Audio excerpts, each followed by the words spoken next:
What's Up, le podcast des acteurs de l'énergie qui décrypte les grandes tendances du marché. Un podcast Gazélec en partenariat avec SIA Partners. Bonjour, je suis Virginie Sommet, Senior Manager au sein de la practice énergie chez SIA, et aujourd'hui j'ai le plaisir d'accueillir Laure Langiel. Bonjour Laure. Oui, bonjour Virginie. Laure, vous êtes directrice des ventes grands comptes chez Gazelle Énergie, producteur et fournisseur d'électricité français. Aujourd'hui, nous allons aborder ensemble le sujet des flexibilités et, en particulier, comment l'évolution des prix de l'électricité peut être une opportunité pour les industriels pour accélérer l'électrification et l'optimisation de leurs procédés. À titre d'exemple, à la sortie de l'été 2025, nous avons connu autant d'heures à prix négatif que sur toute l'année 2024. Donc la première question que j'ai envie de vous poser, Laure, c'est en quoi ces prix bas peuvent être une opportunité pour les industriels? Merci Virginie. Alors effectivement, cette électricité à prix bas et en particulier à prix négatif est un phénomène qu'on constate depuis plusieurs années et surtout ce n'est pas un épiphénomène. Ça, c'est vraiment important. Aujourd'hui, les capacités de production renouvelables sont là.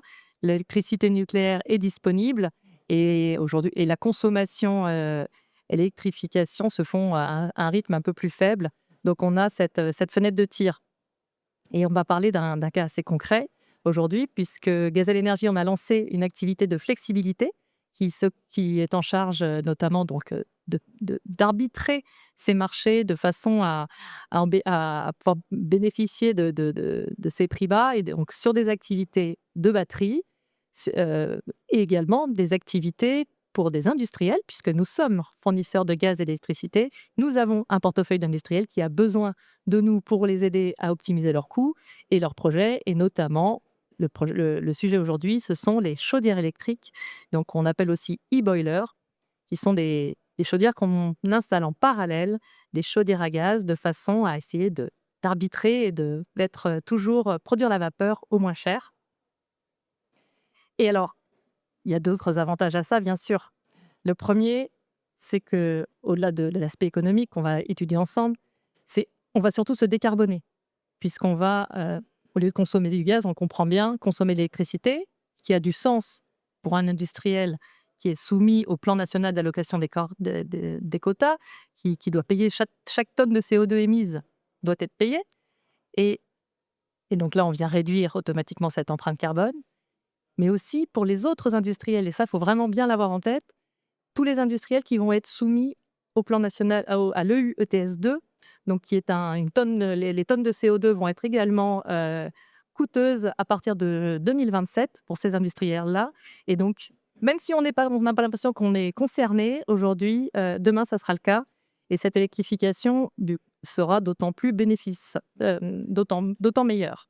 Et le deuxième point, c'est qu'effectivement, quand on consomme de l'électricité, on s'affranchit du gaz, qui est le gaz qui est très soumis à la géopolitique, qui est importé. Et donc, voilà, bénéficier de cette électricité française nucléaire est un vrai atout pour les industriels. Très bien, merci beaucoup. Vous évoquiez donc tout particulièrement les chaudières électriques. Comment aujourd'hui les industriels peuvent-ils valoriser ce type d'actifs?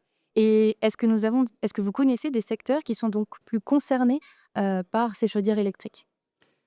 Alors, aujourd'hui, quand on parlait tout à l'heure de prix négatifs, hein, ce ne sont pas les prix négatifs en tant que tels qui sont importants, ce sont les prix, le fait que les prix soient bas de l'électricité. Et on constate que sur une année, il y a 30% des prix de l'électricité qui sont plus avantageux pour produire, enfin 30% du temps, il est plus intéressant de produire de la chaleur avec de l'électricité qu'avec du gaz.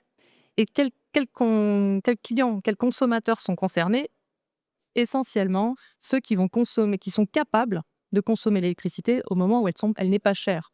Et donc, ce sont essentiellement des heures creuses.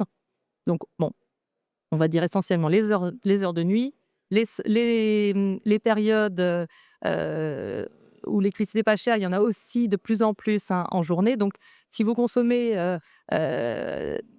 uniquement sur les heures de pointe, c'est quand même moins rentable. Donc, ce sont des industriels qui vont être des sucriers, de l'agroalimentaire, on va avoir des papetiers, on va avoir des producteurs d'acides aminés. Enfin, c'est assez large. Aujourd'hui, dans notre portefeuille de fourniture, on a de gros électro-intensifs. Et ils se posent la question, mais là, il faut vraiment qu'ils se posent la question de l'urgence, parce qu'il y a 2 façons de rentabiliser ces chaudières. La première, donc c'est en arbitrant ce qu'on a dit tout à l'heure, hein, on produit de la vapeur à partir d'électricité au lieu de gaz, et donc c'est comme ça qu'on vient réduire le coût.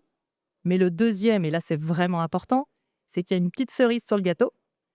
C'est la rémunération au travers des services systèmes. C'est donc la rémunération qu'offre le réseau RTE pour être disponible, pour consommer plus ou consommer moins, à chaque fois que le réseau est très tendu et à chaque fois que le réseau en a besoin. Et là, ça, c'est un mécanisme qui a 1 an d'existence et qui aujourd'hui est très rémunérateur. Et c'est pour ça qu'on presse un peu les clients pour leur faire leur business plan, etc. Parce qu'on pense que la valeur, elle peut baisser dans la durée. Cette petite cerise sur le gâteau, elle peut disparaître puisqu'il y a de plus en plus de batteries qui s'installent. Et donc, il y a besoin d'être réactif là-dessus. La rémunération, hein, pour donner un exemple, c'est à peu près 70 € le mégawatt de l'heure. Et donc, ça peut faire à peu près, sur le nombre d'heures envisagées de fonctionnement pour la chaudière électrique, c'est à peu près 200 000 € par an, par mégawatt installé. Très bien. Est-ce que du coup, vous auriez quelques chiffres à nous partager, quelques exemples concrets? Alors, on peut prendre un exemple. Donc, on a plusieurs projets, effectivement. Alors, je vais d'abord mettre des guillemets, mettre des hypothèses, parce que la rentabilité d'un projet, elle va dépendre de beaucoup de critères, et il faut vraiment les avoir analysés. Et c'est notre métier, Gazelle Énergie. Notre équipe flexibilité est vraiment là pour ça, pour étudier les cas par cas. Donc, la première question qu'il faut se poser, c'est: est-ce que j'ai de la puissance de raccordement disponible? Si j'en ai pas, c'est vraiment compliqué. La difficulté, c'est d'obtenir de la part du réseau soit un raccordement supplémentaire, soit même une disponibilité chez RTE. La deuxième, c'est le niveau de taxation, puisque quand on a un projet, on vient, on vient réduire les taxes sur les gaz, c'est à partir du moment où on fonctionne à l'électricité. Donc, est-ce que j'ai et la dernière, c'est le troisième critère, c'est effectivement comment je consomme, est-ce que je suis plutôt en base ou sur les heures de pointe. Donc, un cas 20 mégawatts, par exemple, d'une chaudière électrique, c'est à peu près, ça peut fonctionner, en 2024, ça fonctionnait, on va dire, 2000 heures. En 2025, peut-être plutôt 3000 heures en électricité, parce que je vous dis, hein, de plus en plus de prix bas. Et on a donc sur cette chaudière-là qu'on a étudiée, on peut être sur des temps de retour d'investissement inférieurs à 3 ans, avec la cerise sur le gâteau, parce que sinon, c'est plus long. Donc, nous, Gazelle Énergie, le principe, c'est vraiment de vous faire les études, d'être capable pour que la transition énergétique elle ait lieu, il faut des gens qui sont capables de prendre des risques que le consommateur n'est pas capable forcément de prendre. Nous, on est fournisseurs de gaz et d'électricité, donc on souhaite décarboner nos clients. On est également capable d'investir, donc ça, c'est très important. On le fait chez les clients. Nous sommes ceux qui peuvent apporter les CAPEX. Et enfin, il faut avoir cette capacité d'opérer les services systèmes de RTE, de la flexibilité. Et donc, voilà, avec ces 3 composantes-là, on est capable d'aller faire des business plans pour les clients et de leur donner tout de suite un temps de retour sur investissement de ce type de projet. Très bien, merci beaucoup Laure. Je retiens du coup de notre échange les éléments suivants: opportunité de décarbonation de la production de vapeur, rentabilité économique, et aussi le point de vigilance que vous évoquiez juste avant, prendre en compte les spécificités du site industriel pour construire le business plan. Merci beaucoup Laure d'avoir été notre invitée aujourd'hui au podcast En direct de Gazélec. What's Up, un podcast Gazélec en partenariat avec SIA Partners. Disponible sur YouTube, Apple Podcasts, Spotify et Deezer.